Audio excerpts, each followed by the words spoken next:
What's up, guys? Welcome to Daily Dose of Reddit. This is your host, Zach, and today's subreddit is r/ChoosingBeggars. Alright, this story's called Crazy Lady Doesn't Understand Why She Didn't Get the Bonus I Earned and Then Refuses to Accept the Power of No! I was scrolling through Facebook when I saw a post about a woman screwing over a family on a local buy swap group. There's always loads of these types of posts, and I'm never usually interested, but I recognize this woman's name. A few years ago, I worked in a call center for a major mobile phone provider in the UK in the incoming upgrades department. People rang in with queries, and we had to try to get them to upgrade, or people who wanted to upgrade rang and we upgraded them. Nicole was an alright person for all of a month while working there. She asked me to cover her shift so she could hold her father's hand as he lay dying in the hospital, and I agreed so I didn't end up looking and feeling like a jerk. The day comes where I cover her shift, and on my way to work, I get a text off her with her phone login details. Each employee has an 8-number long code that was unique to them to log into the phones and computers to take calls and input customer data. I thought it was weird that she texted to me, but ignored it. I had a fantastic day that day for upgrades. I managed to get 16 upgrades, 2 accessories, and 3 new lines, which made me eligible for that month's bonus. I was made up. Nicole returns to work and asked me how the Sunday shift went. She never thanked me, so I told her I had a top day and got that month's bonus in one day. She was extremely excited for me, or so I thought. The day that payslips were released, Nicole came to my computer to ask why the bonus wasn't showing up on her payslip. I told her it was on my payslip because I was the one who earned it, and she says, "Oh, I thought you were using my phone because it was my shift. That's alright, I'll just take half. Do you want my bank details and you can transfer it?" Wow. Just wow. No, Nicole, I'm not giving you crap. She turned on me something awful, calling me a horrible bimbo and cursing my family for keeping her money from her. So I took it to my team leader and Nicole apologizes. And then the next day, asks me for a quarter of the bonus for letting me cover her shift and have that great day. She gets a firm no, but decides that must mean I'll accept buying her dinner for a fortnight because it's the least I can do and the least she deserves. Her words, not mine. She let me know this when she added crap loads of food to her order and got 5 drinks and told the lady that I'd pay. She even tried walking off with her tray. She got shouted back by at least 5 people, and I finally told her to step off or I'll go to HR. What the frick, tack, dude? If you want a bonus, you earn it. It's not like we're socialists. We don't just hand these things out like freaking rec league trophies.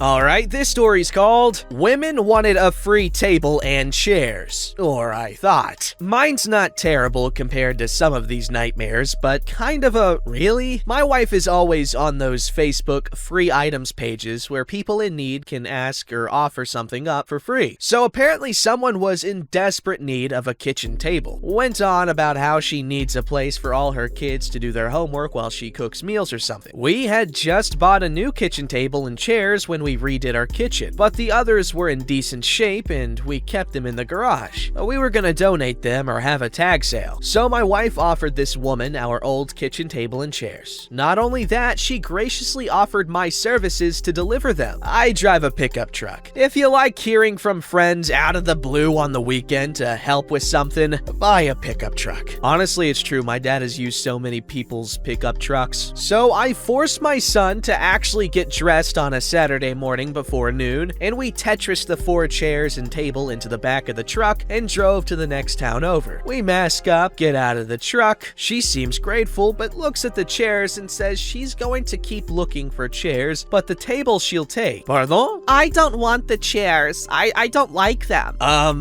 Okay. My son was smiling because he thought he was going to get to see me WWE a chair on a woman. So we drive 4 chairs to the Goodwill with me muttering like the dad in A Christmas Story the whole way. We got home and I let my wife know, never again. Nope, I'm done. Well, until the next time she needs me to do something, because that's what husbands do.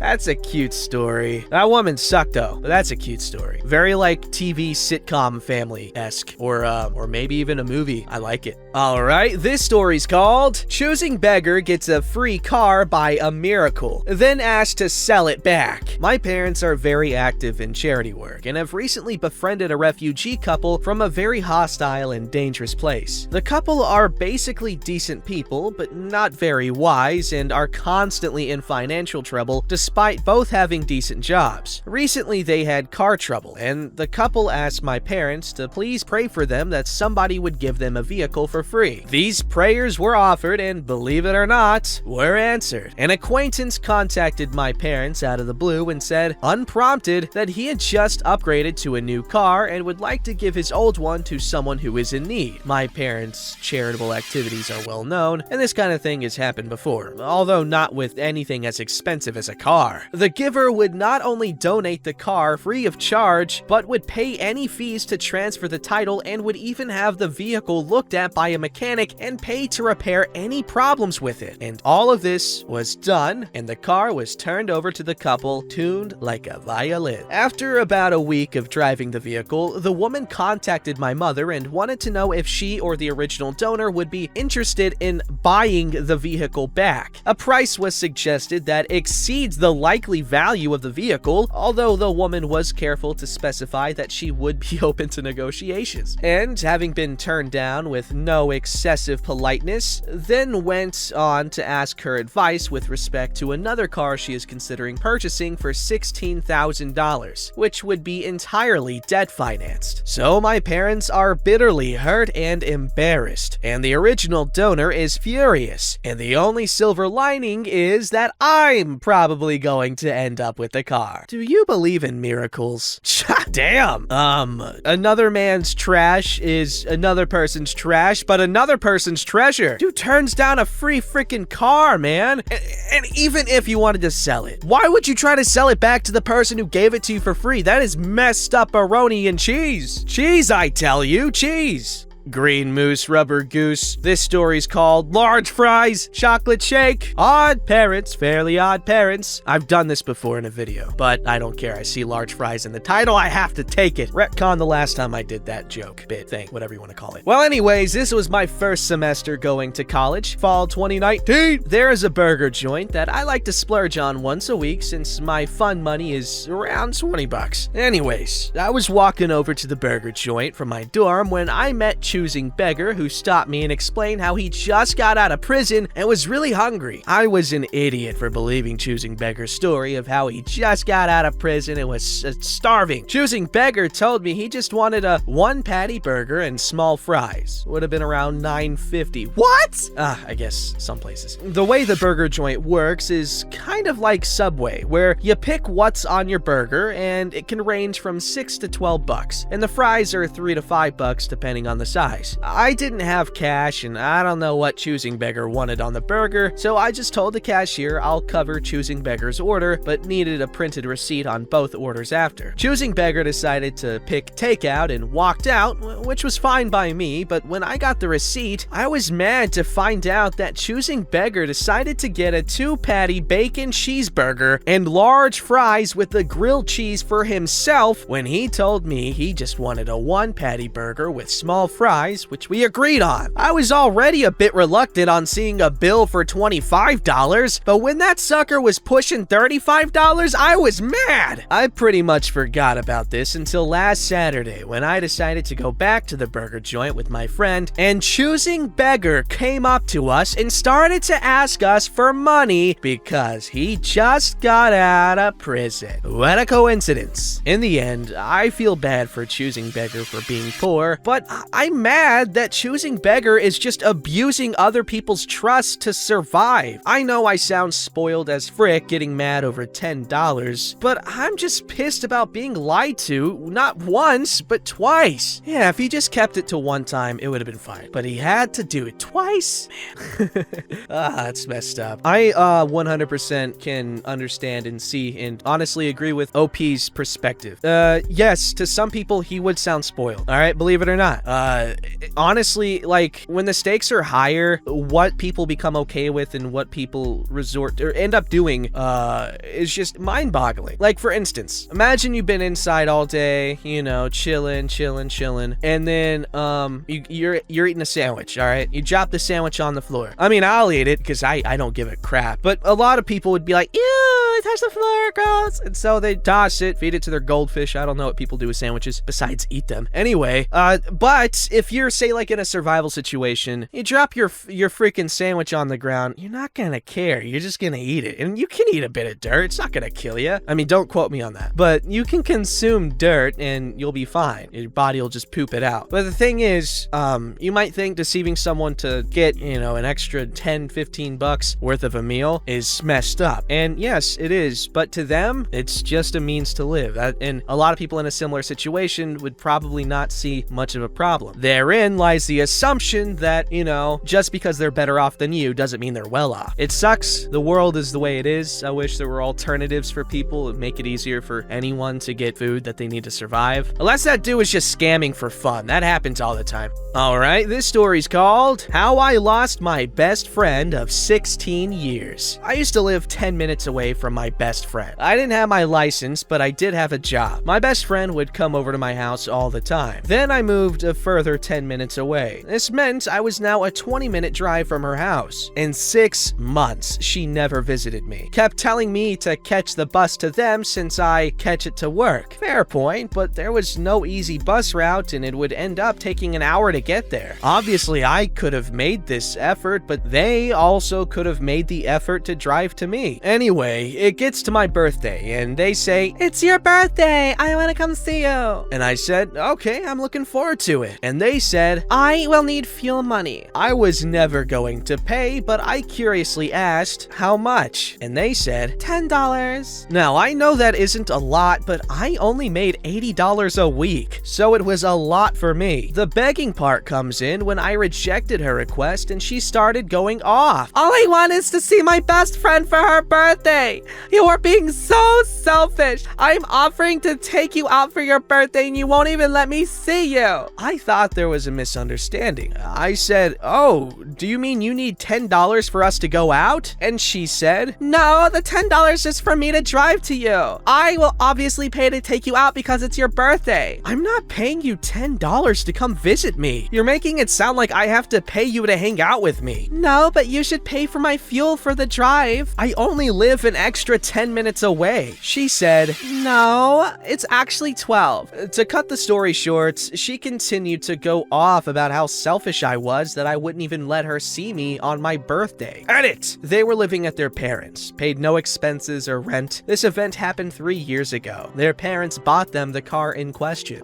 See, that's not cool. Like, if they're really your friends, they really shouldn't freaking care about a 20-minute drive to hang out with you. Obviously, it does get annoying. Like, I can imagine it getting annoying after a while, but, you know, that's not something that an actual friend would care about, if we're being honest. Obviously, you should make some effort to come see them whenever you can, you know, to make it seem like you're putting in an effort as well, but she's not even willing to drive to you, which is easier. She's making you pay on your birthday. That's not cool. Not a cool friend. Zach says dumper. Alright, this story's called Sister-in-Law Wanted Expensive Prescriptions. My youngest brother and his wife got into some serious financial problems because of his wife's medical issues. His wife, I'll call her Tammy Faye because of the amount of makeup she wore, was on several kinds of generic medications that she took 3 times a day. My daughter and son-in-law are pharmacists and own their own store at the time. So I asked if they could give Tammy Faye her prescriptions at cost and I would pay for them. They agreed and had the prescriptions transferred from the old pharmacy. A few days later, my son-in-law got a fax from the doctor's office with all brand name prescriptions, which would have cost me a small fortune. He called the doctor's office to find out why the change from generic 3 times a day meds to once a day extended release meds. The office explained that Tammy Faye requested the change because she couldn't remember to take her meds 3 times a day. He was pissed. He told the office office that I, his mother-in-law, was paying for these meds, and that I couldn't afford all those brand name meds. The doctor's office called Tammy Faye and told them that they were changing her back to the generic meds. Now Tammy Faye was pissed. She called my son-in-law and cussed him out for calling her doctor. He told Tammy Faye that he was filling her prescriptions as a courtesy to me, and that he didn't have to fill her prescriptions. He immediately transferred the new brand name prescriptions to the previous pharmacy and washed his hands of her. I let my brother know what his wife tried to pull, and he was not happy with her. I have other Tammy Faye stories if anyone is interested. Damn, the audacity! Some people need to realize that just because you suffered doesn't mean others need to suffer too. Man, if only I could explain that logic to car crashes. Alright, this story's called Choosing Beggar Wanted to Sell Me a Used Dresser I Already Had. Twist was, it wasn't his. It's not long. About 5 years ago, I lived in an apartment complex with multiple buildings, and one of my neighbors had just moved in. They left furniture behind on the front lawn, chairs, tables, etc. One piece was a newish dresser, only missing 2 drawers. Wasn't a problem. Was gonna remove the side brackets and make it a cubby for board games, as I intended for it to hold my TV. Anyway, the problem came a few days later. I waited 3 days for the original owners to come back and pick up their stuff, but when they didn't, I took the dresser and moved it to my patio. I left it on the patio that day, and the next day I sprayed it down with bug spray. There were a few roaches, and had to wait till the next day to bring it inside. That very day, a couple came to my patio looking at the dresser. I saw them and worried it was the original owners. I asked if it was theirs. They said, "No, but we saw it on the lawn and we're gonna take it." I said I was sorry, but I waited 3 days and no one took it, so it's mine now. To which one of the men replied, "But we were gonna take it, fix it up, and sell it in our thrift shop." Again, I apologize, but tell them I've already sprayed it for pests and cleaned it off. I wasn't willing to give it away now. "Well, we were gonna sell it for 20 to 25 bucks, if you think that's fair." I'm so confused at this point until it dawned on me. They wanted me to pay them $20 for a dresser they were going to take to their used thrift shop after I already claimed and cleaned it. I just plainly state that I will not pay them for this discarded dresser I already claimed. "Well, just to let you know, you can't have furniture on your patio like that, so property management will take it away." I moved the dresser into my apartment the next day, but also got a call from the property manager asking if I could remove my dresser from the patio as it was violating my lease. I calmly explained the situation and how the dresser was already moved into the apartment and off the patio. But that guy really had the nerve to call the property manager and report me for not paying him for a dresser I already claimed. That is freaking weird. Honestly, I'd be kind of creeped out. I don't know why. I think I've seen too many like crime movies and like